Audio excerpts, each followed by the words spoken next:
Welcome to Reread. Today I want to go over two short stories here. The first one is from, both of these I think are from the Tatooine's Ghost paperback. I had to look at it to make sure. This one's at the beginning. It's called the Corphelion Interlude. And it's basically, I don't know, 2 pages, 3 pages, very short. It's a story of Han and Leia on their honeymoon right after they got married. And they're watching an asteroid, a comet go by. And it's a little too close for comfort. And everyone starts fleeing really quick, thinking it's going to collide with the space station or satellite, wherever they're at. But it doesn't. It just comes really close. And Leia thinks that somehow Han was responsible for doing that to give him an up-close look at a comet. And Han is not responsible, but he takes credit for it too. It's very weird why someone thought this would be a good story to write. I don't really know what the purpose was.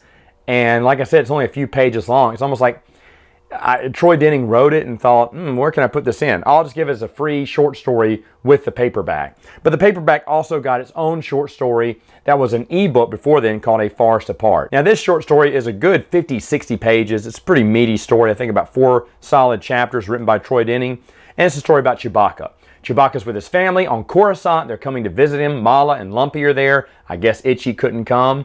But when he and Mala get home to the Solo's apartment, they find out it's been broken into. Lumpy is trying to apprehend the thief. He doesn't. The thief gets away. Later on, they discover it's not a thief.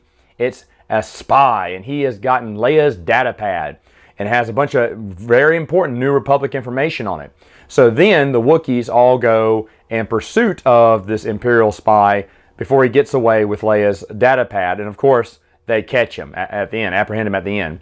Of course, Lumpy is trying to prove to his father that he is very important, that he's a brave Wookiee, and he wants to be just like his father. He's influenced by a video game called, I can't remember what it's called now, Rebel Raiders or something. And Miles like, yeah, he's just so into that game. He pretends he's you in a way, fighting off the Empire. And I think that's funny because there isn't many references to video games and stuff like that. I mean, they don't say video game, but it's definitely a game that he plays. And Rebel Raiders, or whatever it's called, I can't remember, it's a pretty funny joke. Other than that, I mean, all the dialogue has been translated, so you're not hearing just Wookiees roar at each other. They have everything's translated in brackets there to tell you what everyone's saying. And when they interact with someone else, it's in the regular form there. Overall, it's fine, but remember back then, Chewbacca had recently died in New Jedi Order, so when this came out a few years later, maybe people are pining away for more Chewbacca stories, so they made a Chewbacca story, and you're supposed to think back on the good old days of Chewbacca. It's all right. There's nothing wrong with the story. It's just a short story for what it is, not that important. But if you do have Tatooine's Ghost, the paperback, they included that ebook in there. I had both the ebook, and then of course I always bought the paperback because I love things in print. So that's it for now. Doing a novel next time. See you then.